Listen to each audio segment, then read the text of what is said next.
주의 은혜 가운데 평안하셨습니까? 새 달이 시작됐고요. 찬바람이 부는 가을이 또 열렸습니다. 잘 오셨습니다. 환영합니다. 사랑하고 축복합니다. 인사 나누겠습니다. 네, 저는 이 앞에 이 막이 있기 때문에 스크린 막이 있어서 마스크를 좀 벗었습니다.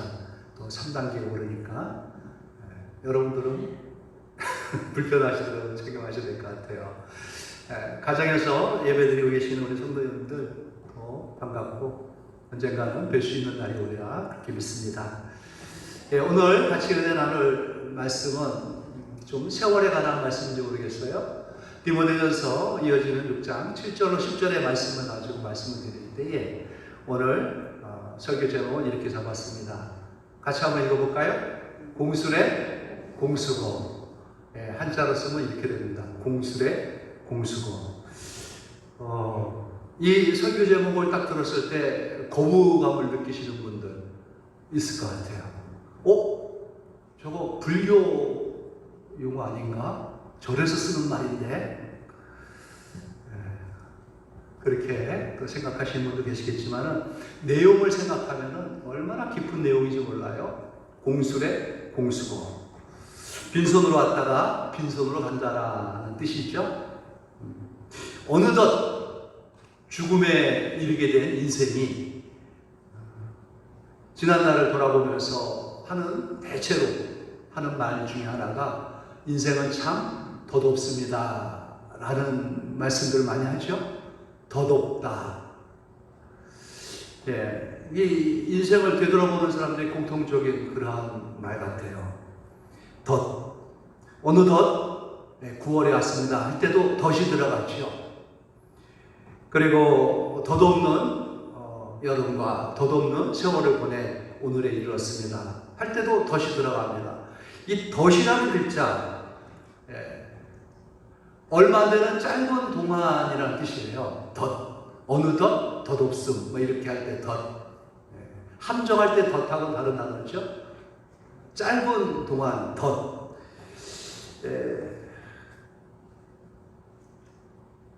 어느덧 9월이 왔네요. 덧없는 여름을 보냈어요 할 때 이 덧이에요. 우리 인생을 여러분의 살아온 각자의 인생이요 말할 때에 딱 둘로 쪼개가지고 볼 수 있습니다. 출생에서 지금까지, 그리고 또 하나는 지금부터 죽음에 이를 때까지. 누구나 다 그래요. 살아있는 사람은 이렇게 둘로 나누어서 자기 인생을 봅니다. 태어나서 지금까지가 전반전이라면 지금부터 죽음에 이르는 그 순간이 후반전이라고 보면 돼요.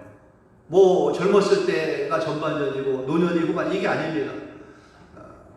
출생에서 지금까지입니다, 여러분. 그리고 남은 삶, 지금부터 그 남은 삶이 또 하나의 여러분의 인생 무대가 되는 것이죠. 그렇다면 둘로 쪼개서 봤을 때 출생에서 지금까지 어떻게 살아오셨습니까? 어느덧 이 나이가 됐습니다. 덧없는 세월을 보냈네요. 이렇게 고백하실 겁니까? 만약 그런 고백으로 여러분의 인생을, 여러분의 삶을 그렇게 정리한다면 그러면 지금부터 앞으로의 남은 삶은 어떻게 할 겁니까? 죽음에 이를 때까지 덧없는 세월이 흘러가겠죠. 어느덧 죽음에 이르겠죠. 이렇게 살다 가시겠습니까?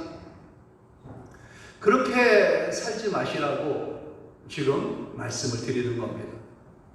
공술의 공수고, 아무것도 없이 빈손으로 왔다가 아무것도 없이 빈손으로 가는 게 인생 아니겠습니까? 덧없는 세월을 살다 가는 것이죠. 그렇게 허무주의를 노래하라고 오늘 말씀을 드리는 건 아닙니다. 여러분, 어떤 인생, 어떤 삶으로 나머지 여러분 인생의 후반을 채우고 싶습니까? 지금 우리 성도들 중에 70, 80, 90에 이른 분도 계십니다. 하지만 90년을 살아오셨어도 60년, 70년을 살아오셨어도 지금까지는 전반전이에요. 지금 여러분들이 여기 생존해 계신다면 지금부터 주님이 부르실 그날까지 내일, 아니 오늘 밤, 내일, 내년, 후년 아무도 모릅니다. 하지만 그때까지가 여러분 인생의 후반이라고 생각하시면 됩니다. 이제 얼마 안 남았지? 그거 아니에요, 여러분. 얼마 안 남았지, 무의미하게 덧없는 세월을 살다가 가겠지라고 생각하면 벌써 하나님이 내려가셨습니다. 그런데 지금 하나님 우리를 여기 남겨놓으셨어요. 그렇다면 의미 있는 앞으로의 시간들을 채워나가야 됩니다. 가치 있는 여러분 삶으로 여러분의 인생을 채우고 빛내야 됩니다. 그게 하나님께서 남겨놓은 우리에 대한 하나님의 관심이고요. 나머지는 우리들의 책임입니다. 여러분 의미 있게 가치 있게 남은 삶을 채워나오시기를, 그렇게 의미 있는 인생으로 살다가 주님 앞에 부름받기를 축원합니다. 아주 대단한 사람이 있었어요. 태어날 때부터 왕이었습니다. 왕가였습니다. 아버지가 왕이에요. 태어났더니 왕자예요. 모든 사람의 주목을 한 번 받습니다. 그리고 왕자에 앉아서 세상에 태어났고, 태어나서 살면서 모든 국위 영화를 다 누렸습니다. 그리고 얼마나 지혜로운지, 지식이 얼마나 충만한지 해박한 지식을 갖고 있고 심오한 지식을 다 갖췄습니다. 무용도 뛰어나고요. 그랬던 사람이 있습니다. 그 사람의 이름이 바로 솔로몬이죠. 그 솔로몬이 남긴 수많은 글들 중에서 특별히 성경으로 우리에게 남겨진 말씀들이 있습니다. 젊었을 때 뜨거운 열정을 가지고 사랑에 빠져서 사랑을 노래했던 아주 깊이 있는 사랑의 노래 아가서가 있습니다. 그리고 그가 왕성한 삶을 살면서 많은 자들에게 지혜의 삶이 무엇인지, 삶의 지침을 심오하게 가르쳐준 잠언이 있습니다. 그리고 말년이죠. 노년에 이르러서 지난 날들을 다 회상해 가면서 정리하듯이 남아있는 사람들에게 인생의 바른 지침을 주기 위하여 삶의 깊이를 그들에게 알려주기 위해서 남겨놓은 책이 전도서가 있죠. 그렇습니다. 이 솔로몬의 글, 이 전도서의 글을 보면은 인생의 깊이가 얼마나 잘 드러나는지, 깊이 있는 인생을 그렇게 잘 표현한 것이 전도서죠. 전도서를 통해서 인생을 밝힐 때에 서두에 이렇게 시작을 합니다. 같이 한번 읽어볼까요? 시작. 전도자가 이르되 헛되고 헛되며 헛되고 헛되니 모든 것이 헛되도다. 어떻게 모든 것을 다 누렸던, 인생이 그 중에 한 가지만 추구해도 성공했다고 할 수 있는 그 수많은 것들을 혼자 다 차지하면서 누렸던 그 왕이 인생을 되돌아보면서 이런 말을 남길 수 있을까? 헛되고 헛되며 헛되고 헛되니 다 헛됐다라는 것 아니겠습니까? 여러분, 숨이 턱턱 막혔던 올 여름 얼마나 또 더웠는지 마스크까지 끼고 다니면서 그 여름이 오기 전에는 찬란했던 봄, 꿈결 같은 봄이 겨울을 뚫고 우리에게 찾아왔었습니다. 한참 좋은 시절을 얘기할 때 봄날이라고 얘기하죠. 그런데 어느덧 더위에 무더위에 봄날이 갔습니다. 그리고 지루하게 잠과 함께 우리를 계속해서 힘들게 어렵게 만들 것 같던 무더위도 어느덧 이 살살 부는 찬바람, 이 9월 앞에, 가을 앞에 무릎을 꿇고 사라지고 있습니다. 참 인생이 이렇게 속절없이 빠르게 어느덧 흘러가지 않습니까? 그 생활 속에서 너무나 많은 것을 차지하고 싶었던 한 사람이 있었죠. 우리 젊은이들에게는, 저 때에는 더 그랬어요. 우상과 같은 한 사람, 이건희라는 이름이 있습니다. 그렇게 초등학교 때부터 중학교 때, 고등학교 때, 대학 때까지 열심히 공부해서 꿈이 뭐냐, 소망이 뭐냐, 그 사람 밑에 가서 일하는 거였어요. 젊은이들이 그 꿈을 핍니다. 명문대 S대를 가가지고 그 졸업할 쯤에 그들에게 물어보면은 그 사람 밑에 가서 일하는 거를 꿈으로 삼고 있어요. 그걸 했던 그 사람, 이건이라는 사람의 사무실에는 자기 선친이 물려준 그러한 명귀, 그러한 글귀가 하나 남아있다는데, 그 글이 뭔지 압니까? 선친도 좋아해서 남겨줬던 그 글, 바로 공술의 공수고. 우리 오늘 설교의 제목이 바로 그거예요. 네. 이건희가 또 그의 선친이었던 이병철 씨가 즐겨 읊조렸던 말씀이라죠. 빈손으로 왔다가 빈손으로 가는 것이다. 그렇게 이건희 씨는요, 몇 세에 빈손으로 공수거했는지 압니까? 78세에 그 생을 마쳤어요. 젊은이들의 대한민국의 우상과 같은 모든 것을 갖고 있고 그 사람 밑에 가서 일하는 게 평생 꿈으로 젊음을 다 바쳤던, 평생을 다 바쳤던 사람들이 얼마나 많을지 모릅니다. 그랬던 그 사람도 아무것도 없이 78세, 젊은 나이 아니겠습니까? 나이 많이 드셨나? 아무것도 없이 그렇게 가버렸다는 거예요. 우리 하루하루도 마찬가지입니다, 여러분. 아침에 잠에서 깨서 일어날 때 손에 뭐 쥐고 일어납니까? 통장이라도 들고 금붙이라 들고 다 빈손으로 일어나요. 또 밤에 주무실 때는요, 뭐 들고 주무시는 분 계시나요? 다 빈손으로 주무셔요. 하루도 그렇습니다. 공수래고 공수고예요. 우리 인생이 그렇습니다. 공수래고 공수고입니다. 아무것도 없이 빈손으로 왔다가 빈손으로 가는 게 인생인 것이에요. 이러한 진리, 공수래, 공수고, 뭐 불교 용어 아니에요, 여러분. 이 문장이 나온 것이 1300년 우리나라의 고려시대 때에 아주 유명했던 스님이 승려가 한 분 계셨어요. 그분이 멀리 인도까지 유학을 갔다 왔어요. 고승이라고 합니다. 그런데 그분이 남긴 말이 아니라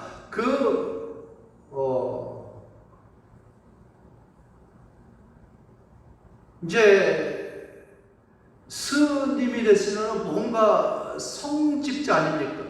그죠? 아무것도 없이 빈 마음을 가지고 욕심 없이 살아야. 그런데 그의 누이가 그 유명해가지고 돌아온 승려인 자기 동생을 보면서 남겨준 말이 바로 공수래 공수고예요. 빈손으로 왔습니다. 빈손으로 간다. 그렇게 알고 수도에 정진하고 많은 자들에게 좋은 가르침을 줘라 라는 뜻으로 남긴 말이에요. 근데 1300년도에 쓰여진 글씨가 지금까지 우리들에게 이렇게 읽혀지는 것이죠. 그 말이. 하지만 그보다 더 훨씬 오래전에 성경에 보니 사도 바울이 이런 말을 남겼어요. 우리가 오늘 읽었던 본문이 있죠. 읽어봅시다. 시작. 우리가 세상에 아무것도 가지고 온 것이 없음에 또한 아무것도 가지고 가지 못하리니, 이거를 한자로 쓰면 공수래 공수고라는 뜻이죠. 아무것도 가지고 빈손으로 왔다가 빈손으로 간다. 유명한 영국의 극작가 버나드 쇼라고 있죠. 그 사람 비문에 그러한 글이 있다 하지 않습니까? 우물쭈물하다가 내 이럴 줄 알았지. 뭐 이렇게 완연하게 번역을 해놓은 거라고 말을 하지만 뜻은 그렇대요. 우물쭈물하다가 내 이럴 줄 알았지. 어느덧 덧없이 세월을 살다가 끝냈다라는 것 아니겠습니까? 한탄만 하다가 덧없는 세월을 보냈네 하면서 인생을 마감하겠습니까? 아니면 지금부터라도 의미 있게 가치 있게 인생을 살다 가겠습니까? 오늘 사도 바울이 자기 아들과 같은 애제자 디모데에게 덧없는 인생 가운데에서 허망하게 살다 가지 말라라는 뜻으로 편지를 보내면서 그에게 인생의 의미 있는 삶이 무엇인지를 가르쳐 주는 겁니다. 허망의 그물에 걸려가지고 파멸로 달려가는 헛된 인생들, 그들을 향하여 경고의 메시지를 보내면서 헛된 세상에서 의미 있고 가치 있는 사명자의 삶을 살아갈 수 있도록 진리의 등불을 밝혀주고 있는 것이죠. 그 고승의 누이가 그 어린 동생에게, 어리지도 않았겠지만 목회의 길을 걷겠다는 동생에게 했던 말과 같이 오늘 사도 바울은 자기의 애제자 디모데에게 이런 말을 남겨놓는 거예요. 기억하라, 항상 잊지 말아라. 공수래 공수고라는 것 말이죠. 인생의 대전제를 분명히 알아야 됩니다. 빈손으로 왔다가 빈손으로 갑니다, 여러분. 이건 진리입니다. 명명백백한 진리입니다. 이러한 전제하에 우리가 경계하고 주의하면서 요 남은 삶, 우리가 생존해 있는 이때 어떻게 지혜롭게 살아갈 것인가를 생각해야 되죠. 우리가 알고 있어야 할 것, 사도는 이렇게 8절에 우리에게 소개합니다. 이거는 분명히 알고 지내야 되는데요. 읽어봅시다. 시작. 우리가 먹을 것과 입을 것이 있은즉 족한 줄로 알 것이니라. 항상 알고 있어야 돼요. 나는 왜 이렇지 하고 회의적으로 막 생각하면서 뭐 욕심이 막 들어올 때 여러분 기억해야 될까요? 오늘 식사를 하셨습니까? 묻죠? 여러분 너무나 멋지게들 옷을 입고 오셨어요? 먹을 것 있고 입을 것 있으면은 뭐라는 거예요? 됐다라는 거예요. 그러면 된 겁니다. 생존을 위해서, 내 삶을 위해서 먹을 것이 있고 입을 것이 있다. 그러면은 된 거예요. 그 외의 것들은 다 뭡니까? 보너스라는 거죠. 덤이라는 거예요. 덤이란 건 뭡니까, 여러분? 있으면 좋고 없어도 그만이라는 거예요. 있으면 좋고 없어도 그만. 먹을 것이 있고 입을 것이 있으면 족한 줄 알아라. 그런데 먹을 것이 있고 입을 것이 있음에도 불구하고 족한 줄 모르고 계속해서 다오 하고 챙기려는 그 마음 어디에서 오는 거냐? 마치 꼭 거머리 새끼와 같이 찰싹 달라붙어가지고 빨아먹고 또 빨아먹고 자기 몸에 2배, 3배, 4배 퉁퉁퉁퉁 물려가지고 그렇게 욕심 부리는 것을 거머리 같다고 비교하지 않습니까? 잠언에 있는 말씀이에요. 거머리에게 2딸이 있다 그러죠. 다오 하느니라. 맨날 다오 하는 거예요. 달라고 족한 줄 알지 못하며 족하다 하지 아니하는 것들, 욕심을 챙기는 것들이죠. 먹을 것과 입을 것이 있으면 족한 줄 아는데, 그런데 먹을 것이 없고 입을 것도 없다. 그럼 어떡합니까? 그럴 때에는 까마귀를 묵상하고 백합화를 묵상하라고 주님이 가르쳐 주셨어요. 이 아름다운 백합이 오늘 여기 딱 들어와 있습니다. 까마귀를 묵상해 보세요, 여러분. 또 제자에게 이르시되 그러므로 내가 너에게 이르노니 너희 목숨을 위하여 무엇을 먹을까, 몸을 위하여 무엇을 입을까 염려하지 말라. 아니, 주님이 하신 말씀이에요. 우리들에게 주신 말씀이에요. 먹을 것, 입을 것, 그거 염려하지 말라라는 거죠. 그거 있으면 족한 줄 알라 말씀하시면서 그것도 없는데 어떡합니까? 먹을 것 위해서 걱정하고 입을 것 위해서 막 염려하고. 주님의 명이 뭐냐? 그런 거 염려하지 마라. 그러면서 까마귀 말씀하시는 거예요. 까마귀 생각해라. 까마귀 심지도 아니하고 거두지도 아니하고 골방도 없고 창고도 없으되 하나님이 기르시나니 하나님께서 먹여주신다는 거예요. 너희는 그 까마귀보다 얼마나 더 귀한 줄 아느냐? 너희는 얼마나 귀한 줄 아느냐? 까마귀만도 못하겠냐 너희가? 천국께서 까마귀도 먹여주시는데 너희도 먹여주신다. 나는 입을 게 너무 없어요. 뭐 초라해요. 너무 뭐 벌벗어요. 걱정하지 말라. 백합화도 생각해보래요. 보라, 실도 만들지 않고 짜지도 아니하느니라. 그러나 내가 너에게 말하노니 솔로몬의 모든 영광으로도 입은 것이 이 꽃 하나만큼 훌륭하지 못했다. 꽃 한번 들어가 보세요. 여러분 얼마나 아름다운지 몰라요. 모든 꽃이 다 그렇습니다. 어저께 장모님하고 말씀을 나눴는데 여기 동산에 우리가 호박을 심어놨는데 꽃이 안 펴요. 저 꽃이 폈으면 참 좋겠다. 얼마나 내가 소망하는지 몰라. 아침에 갔더니만 꽃이 확 폈더라고요. 호박꽃이 얼마나 이쁜지 몰라요. 노란 호박꽃이 두 소리가 나가시면서 마당에서 한번 들여다보세요. 꽃이 폈어요. 세상에 호박이. 그게 그렇게 반가운 거예요. 꽃이 얼마나 아름다운지, 얼마나 기쁨을 주는지 몰라요. 나는 왜 이렇게 초라할까? 나는 이렇게 뭐 남도할까? 백합화를 묵상하십시오, 여러분. 주님이 주신 결론은 뭔지 압니까? 너희는 무엇을 먹을까, 무엇을 마실까요? 구하지 말며 근심도 하지 말라. 하나님이 다 챙겨주신다는 거예요. 여러분 가장 좋은 옷을 입고 있어요.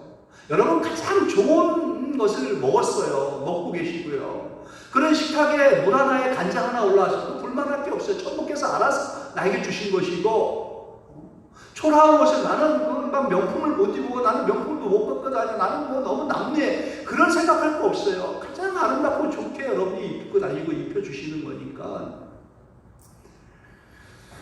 그런 줄 아시기 바랍니다. 우리 본문에 위에 있는 6절이죠. 한번 읽어볼까요? 시작. 그러나 자족하는 마음이 있으면 경건은 큰 이익이 되느니라. 경건이 자족하는 마음 가운데에서 유익을 준다는 거예요. 하나님을 의식하고 행동하는 게 경건 아니겠습니까? 하나님 의식하고 하나님 영광을 위해서 걸었다 보면은 그게 우리에게 유익을 주는 거예요. 없어도 하나님 생각하고 감사합니다. 뭐 요만큼 있어도, 좀 넘어졌어도, 실패했어도, 좀 아프더라도. 세상에는 이 공수거라는 진리를 잘 모르고 사는 사람들이 너무 많아요. 나는 왜 이렇게 가난한 집에 태어나가지고, 우리의 부모님은 왜 이렇게 가난해가지고, 뭐 이렇게 불평이 많죠. 은수저를 물고 나왔네, 금수저를 물고 나왔네. 그런데 나는 뭐 나무 수저도 없고 뭐 흙수저를 물고 나왔다. 이거 얼마나 원망하는지 몰라요. 환경 원망하고 부모 탓하고. 그런 사람들이 끊임없이 살면서 욕심의 바다를 메우려고 애를 쓰지 않습니까? 넘치는 파도와 같이 넘실넘실되는데 자기의 그 욕심을 채우고 또 채우려고, 그런 사람들로 가득합니다. 그런 사람을 오늘 9절에 이렇게 소개하고 있습니다. 읽어봅시다. 9절 시작. 부활에 하는 자들은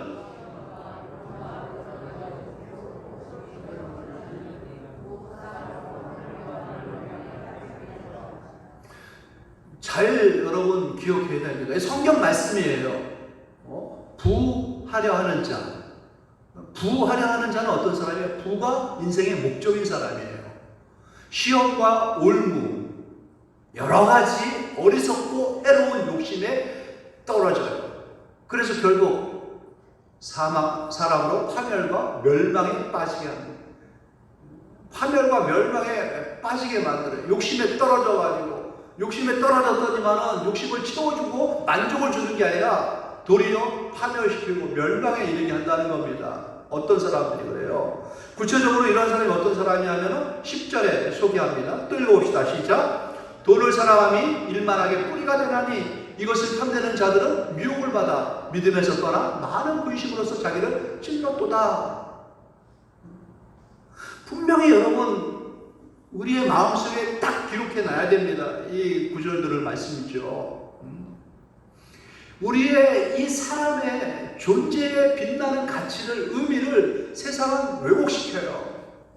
벌써 에덴 때부터 왜곡시켜가지고 너무너무 우리를 목적을 잃어버리게 만듭니다. 의미를 다 상실하게 만들어요. 돈이 목적이야. 돈이 목표고 돈이 다야. 그거를 쫓고 살게 만들고 평생 그거를 추구하고 살게 만들고 결국은 끝날 때 헛됐다. 어느덧 덧없는 공수고 해가지고 간다.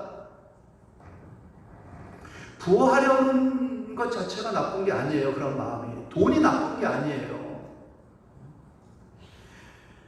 그런데 돈을 사랑하는 것, 돈에게 마음을 빼앗기고 그것에 모든 것을 쏟는 것, 그걸 얘기하는 거죠. 돈을 사랑하는 것, 그리고 그 돈을 모으는데, 부하는데 불의하게 목적을 쫓아 살아가는 그런 것들, 일만하게 빠질 수 있다는 겁니다. 돈에 대한 사랑이 왜 일만하게 뿌리가 되는지 압니까? 돈에 대한 그 마음이 악하고 이렇게 근접해 있어요. 돈을 가지고 얼마나 선한 일을 많이 하는 사람이 많은지 모릅니다. 그런데 돈이 악한 게 아니라 돈을 추구하는, 돈에 몰입되어 있는 그 마음, 그러니까 사랑이라고 쓴 거예요. 이 인격도 없는 돈을 사랑하는 겁니다. 돈을 사랑하고 부하려는 마음, 그 마음은 욕심이라는 거죠. 욕심이 가득 찬 마음 가지고 살아가는 거예요. 부는 정당한 대가로 받아야 되는 게 맞아요. 그런데 정당한 대가로 내가 챙긴 게 아니라 그것보다 더 많은 것들을 챙기고 싶은 것, 그 욕심이 있죠. 대가 이상을 기대하고 챙기려고 욕심을 챙깁니다. 욕심을 채우려고 돈을 쫓게 될 때, 그럴 때 시험과 올무에 빠진다는 거예요. 여러 가지 어리석고 해로운 욕심에 떨어지고 마는 겁니다. 욕심이 아름답다, 욕심을 부린 사람이 지혜롭다라고 하는 표현을 들어봤습니까, 여러분? 욕심은 어디에서 왔습니까? 돈을 사랑하는 마음에서 오는 거예요. 부하려고 할 때 오는 겁니다. 부는 우리에게 많은 혜택을 줘요. 많은 것을 선택할 수 있는 기회를 줍니다. 명품을 선택할 수 있는 기회를 주고, 해외여행의 기회도 주고, 맛있는 요리를 먹을 수 있는 기회도 줍니다. 좋은 집과 좋은 차, 그 고급진 문화, 식생활을 누릴 수 있는 그러한 기회들을 제공해 주는 게 돈이에요. 그래서 부하려고 하는 자들, 부를 가능하게 하는 그러한 돈을 사랑하는 마음으로 다들 쫓고 있지 않습니까? 더 많은 혜택과 더 많은 누림을 얻기 위해서 돈을 쫓는 거예요. 근데 문제는 뭐예요, 여러분? 목적을 상실하는 거예요. 해외여행 가게 하고 명품을 사게 하고 좋은 것을 먹게 하고 고급진 문화생활을 하게 하는, 그러기 위해서 돈을 쫓는데, 그런 건 나쁜 거 아니죠. 있으면 쓰는 거죠. 그런데 목적이 바뀌어버린 거예요. 그렇게 하려고 돈을 추구했는데 이제는 그걸 잊어버리고 돈만 쫓는 거예요. 돈이 목적이 됐어요. 돈이 전부가 된 겁니다. 어느새 말이죠. 그래서 목적과 수단이 바뀌어버린 겁니다. 돈을 버는 목적을 달성하기 위해서, 그게 목적이니까 방법은 어떤 것도 상관없는 거예요. 어떤 방법을 써든 간에, 왜? 목적이 있으니까는 목적을 달성하기 위해서 방법은 괜찮은 거예요. 뭘 써도 되는 거예요. 목적이 모든 방법들을 다 가려주니까. 돈을 벌었다 그러면 되는 거예요. 뭐 사기를 치든 거짓말을 하든 뭐 어떻게 해가지고 빼앗든 간에 결국은 이 사람이 어마어마한 부를 축적을 했다. 그러면은 다 덮어줍니다. 잘했다고 그래요. 칭찬해주고 그 사람 밑에 가서 일하려고 그러고 그런 사람이 되려고 돈 받고, 그렇게 해가지고 모은 그 부는 어떻게 했습니까? 자기가 악착같이 목적을 돈에 두고 달성하기 위해서 이렇게 저렇게 여러 가지 방법을 써가지고 모아놓은 돈, 그래서 결국은 그 돈은요 전부 자기를 중심으로 자기 위주로 사용되어집니다. 전적으로 자신만을 위해서 써야 되는 것이죠. 남을 위해서 쓸 수가 없는 겁니다. 자기 자신만을 위해서 써요. 그런 거에 물들어있는 요즘 젊은 세대들 결혼을 안 합니다. 왜? 내가 열심히 벌어가지고 왜 남한테 좋은 일 시키니? 이 아내를 남으로 보는 거예요. 전문 직업을 갖고 있는 여인들은 저 비실비실한 무능한 남자를 내가 왜 먹여 살려야 된다? 극도의 이기성을 가져. 그래도 좋다 해가지고 결혼해야 되니까 그런 사람들이 만나서 결혼해요. 그러면 어떻게 하는 줄 압니까? 여자가 번 돈, 남자가 번 돈, 각각 공동 살림 자금을 조성을 해요. 너 얼마, 나 얼마. 공평하게 뭐 50, 50씩? 그거 가지고 100만 원 가지고는 우리 둘을 위한 살림으로 쓴다. 나머지는 버는 것은 다 자기를 위해서 관리하고 쓰는 거예요. 그러니까 저 사람이 얼마 버는지 몰라요. 남편은 아내가, 아내는 남편이. 그러니까 그런 사람들이 애를 낳으니까 애 하나 키우는데 얼마 들어간대요? 1억 들어간대요. 뭐 2억은 있어야 된다. 그러니 아예 일찌감치 애 낳는 거는 관둬버려요. 왜 우리가 애한테 우리의 아까운 돈을 다 허비하고 사냐? 이러한 사고가 젊은이들에게 박혀있다는 거죠.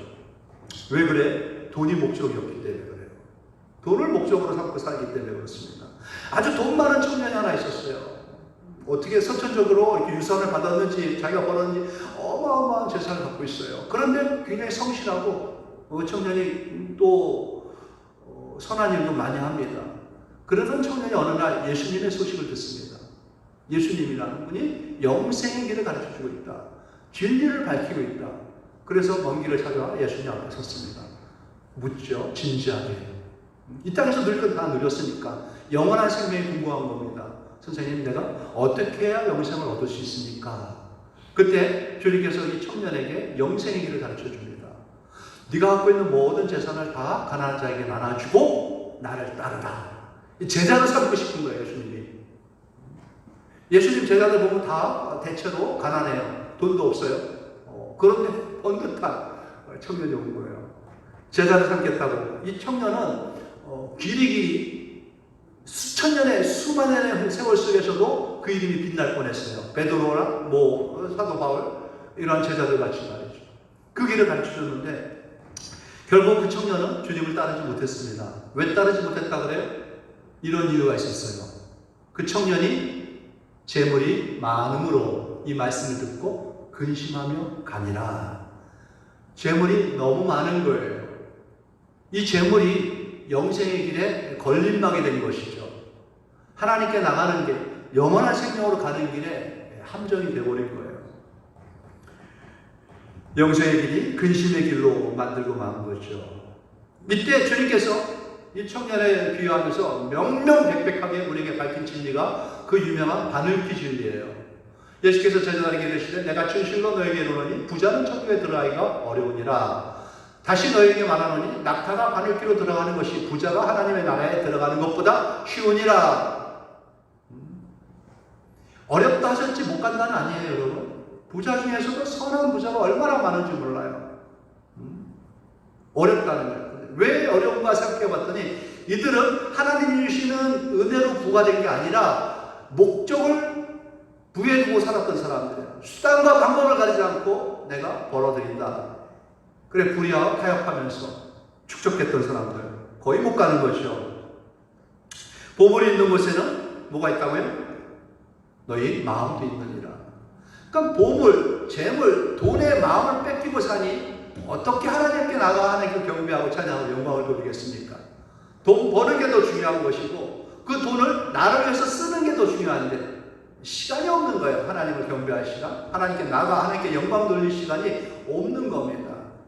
그냥 돈 벌든지 돈을 쓰든지 둘 중에 하나가 어느덧 세월이 덧없이 가기 전에 덧있는 인생을 살기 위해서 혈안이 된 것이죠.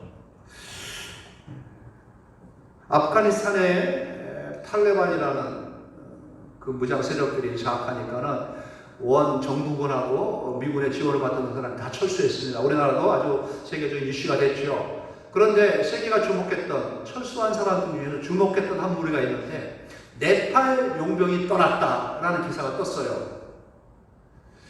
아프가니스탄에서 네팔 용병이 떠났다. 이게 왜 기사가 되나? 뭐 한국에서 이렇게 많은 사람들을 데려왔다. 이거 기사가 될 수 있어요. 네팔 용병이 뭐길래 왜 그 사람 저기 있나? 여러분이 아시는 분은 아시겠지만은 세계에서 가장 유명한 용병 중에 하나가 네팔 용병입니다. 구르카 용병이라고 불리죠. 얼마나 용감한지 모릅니다. 일당백을 하는 사람들이에요. 이 사람들은 뭐 1차, 2차 세계대전부터 영국이 자기 나라 침범했을 때 영국이 점령을 못했어요. 이 용사들 때문에. 나중에 그들과 타협해가지고 자기네 병사 삼은 게 벌써 100년, 200년 지났죠. 그러니까 이 구르카에서 태어난 남자아이들은 전부 태어날 때부터 용병화 되는 겁니다. 용병 학교가 있어요. 용병 초등학교, 용병 중학교, 용병 학원. 거기를 거쳐가지고 어렸을 때도 용사로 단련되고 훈련되셔가지고 처녀이 됐을 때 영국이나 다른 나라에 가가지고 용병 시험에 합격하면은 그들은 돌아와서 최상위권의 부를 누리게 되는 거예요. 그러니 얼마나 열심히 용병하려고 애를 쓰는지 모릅니다. 용병 학원에 떨어진 거 가지고 서울대학교에 떨어진 것보다 더 슬퍼해요. 용병 학원에 합격한 게 얼마나 기쁨인지 몰라요. 그랬던 그들이 용병이 돼가지고 영국에 있는 군인, 용병에 만약에 최종 합격이 됐다. 그 동네에 플래카드가 걸리는 겁니다. 그렇게 해서 그들은 그 나라를 위해서, 자기들을 고용한 나라를 위해서 목숨을 걸고 싸웁니다. 얼마나 많은 자들이 용감하게 죽었는지 몰라요. 살아남으면 평생 부를 누리는 거예요. 그렇지 않으면 그냥 죽는 거죠. 그렇게 아프가니스탄의 주요 요인들을 경호하는 경호 요원들로 또 경호 단체로 이 구르카 용병들이 아프가니스탄에 많이 있었답니다. 그런데 결국은 탈레반의 공격 앞에 최종적으로 마지막까지 싸워야 할 용사들이라고 생각했는데 그들이 떠난 거예요. 그러니 이제 다 끝났다는 거예요. 구르카 용병이 떠났습니다. 그러면은 손 들었다는 거예요. 그게 세계의 공통적 형상이 된 겁니다. 용병, 남을 위해서 목숨을 걸고 다 싸우는 사람들. 자기 목숨이 얼마나 소중하고 귀한지를 몰라요. 돈에 팔아버린 거죠. 돈에 팔아버린 거예요. 어린 소녀들이 11살, 12살에 연습실에 가가지고 하루 17시간 훈련합니다. 17시간 동안 노래하고 춤추고 연습을 해요. 1년, 2년, 3년, 5년, 10년. 12살짜리가 그리고 20살쯤 되면은 이제 무대에 올라가지고 반짝 인기 스타 아이돌이 됩니다. 그렇게 3, 4년, 4, 5년 길게는 아니면 무명으로 그냥 이름도 없이 사라지는 그 연습실에 이 아이돌 지망생들이 얼마나 많은지 몰라요. 자기의 꽃다운 나이를, 젊은 그 나이를 전부 다 거기에서 17시간을 훈련합니다. 17시간을. 인기를 얻기 위해서 그런 건지 알아요, 여러분? 돈 벌려고 그러는 거죠. 부를 얻기 위해서. 이 인생이 얼마나 소중하고 가치 있는 건지를 망각한 시대, 그런 때를 우리는 살고 있습니다. 헐값에 자기 자신을 넘기는 거예요. 돈이 목적인 인생을 살고 있는 것이죠. 하나님의 형상을 입고 하나님의 영광을 위해서 살도록 지음받은 우리들. 그런 건 나쁘다는 얘기가 아닙니다. 그렇게 해서 의미 있게 하나님의 영광을 살면 좋다는 거예요. 괜찮다요. 그런데 목적이 바뀌어버린 거예요. 하나님의 영광을 위해서 사는 것이 아니라 돈이 목적이 돼가지고 돈을 신처럼 숭배하고 있으니까 문제난 거죠. 그러니 기억하시기 바랍니다. 빈손으로 왔어요. 빈손으로 갑니다. 그리고 현재는 먹을 것 입을 것이 있으면 됐다는 거예요. 족한 줄 알고 살라는 것입니다. 그렇기 때문에 우리는 어떻게 살아가는 것이 지혜로울까? 어떻게 사는 것이 또 맞는 것일까? 그런 고민 앞에서 항상 오늘 주신 말씀을 늘 기억하시기 바랍니다. 공수래 공수고 먹을 것과 입을 것이 있으면 됐다. 나머지는 하나님이 덤으로 우리에게 주시는 거다. 다오 이런 과한 욕심 부리지 마시고 있는 바를 족한 줄 아는 자족의 마음에서 경건히 우리에게 참된 유익을 주는 그러한 성도의 삶을 살아가야 할 것입니다. 무엇을 먹을까 무엇을 입을까 염려하지 마십시오. 주께서 그의 나라와 의를 먼저 구해봐라. 이 모든 것은 너에게 더해주마 라고 약속을 하셨습니다. 그러니까 우리가 먼저 해야 될 게 중요하게 해야 할 것이 따로 있다는 거예요. 주님의 영광을 위해서 그의 나라와 그의 의를 위해서 살도록 창조되어진 우리들이라는 거예요. 그래서 하나님의 형상을 입혀주셨고 하나님의 생명을 불어넣어 주신 것이고요. 타락한 우리들, 죽은 우리들에게 예수님이 오셔가지고 죄값을 치르시고 거룩한 성령을 우리에게 부어주시는 이유가 뭐냐? 하나님의 영광의 도구로 온전하게 하기 위해서 그렇게 하셨다는 겁니다. 돈과 하나님 둘 다 높은 자리까지 올라와 있습니다. 무엇을 택할 것인가? 돈이 하나님과 같은 자리를 차지하고 있습니다. 많은 사람들이 아닌 것 같지만 돈을 숭배하면서 돈을 쫓고 있습니다. 맘몬이라고 불리는 이 돈에 신처럼 돼가지고 맘몬신 앞에 무릎을 꿇고 자기의 목숨을 걸고 살고 있지 않습니까? 둘 중에 하나예요. 여러분 선택은 돈인지 하나님이신지 선택하시고 결정하고 선택하고 붙잡아야 됩니다. 자족하는 마음으로 하나님 앞에 온전히 살겠습니다. 내가 있는 바 가진 바를 족한 줄 알고 내가 있는 바 가진 것 가지고 하나님의 영광을 위해서 영광의 도구로 살겠습니다. 그렇게 내 본분을 알고 나의 위치를 알고 나의 의미를 부여하겠다고 하나님을 선택한 여러분들, 하나님께서 유익함을 주십니다. 참된 유익을 주시는 거예요. 돈도 은도 다 하나님 것입니다. 하나님께서 하나님의 영광을 위해서 술수하는 자들에게 참 거룩한 부자 되게 하셔가지고 부를 이용할 줄 아는 자들로, 목적이 아니라 수단으로 하나님의 영광의 도구를 쓸 수 있게끔 알맞게 채워주실 것입니다. 하나님 앞에 온전한 길로 나가시기 바랍니다. 파멸과 멸망을 이끄는 어리석고 해로운 욕심 버리시고 믿음을 떠나 미혹되어져 믿음을 떠나서 근심에 빠지는 돈을 사랑하는 자들이 아니라 주님을 사랑하는 자들, 주님을 선택해서 주님의 길을 가는 자들, 그러한 자들 앞날에 하나님의 신령한 하늘의 복과 하나님 허락하신 땅의 기름진 복이 넘쳐 하나님의 기쁨 되시기를, 승리자가 되시기를 주의 이름으로 축원합니다. 하나님 아버지